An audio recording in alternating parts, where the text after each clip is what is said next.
మొన్న బంగ్లాదేశ్లో అయింది, నెక్స్ట్ పాకిస్తాన్, శ్రీలంక అన్ని ఎందుకు మనకందరికీ దాదాపు 1947లో we all became independent at the same time.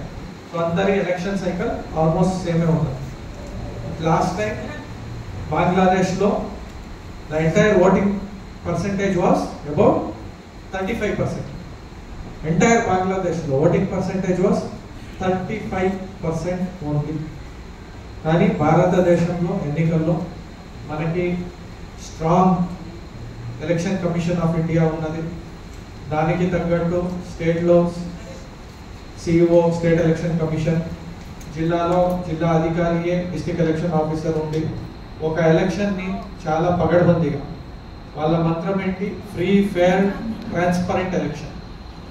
ప్రతి మనిషి తన ఓటు హక్కుని ఖచ్చితంగా ఉపయోగించుకోవాలి అని చాలా శిస్తుగా పగడబందీగా ఒక ఎన్నికల్ని జరపడం జరుగుతుంది.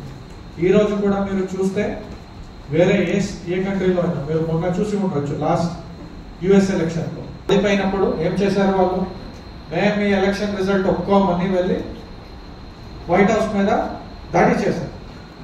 కానీ భారతదేశంలో అట్లా అవుతుందా? కాదు.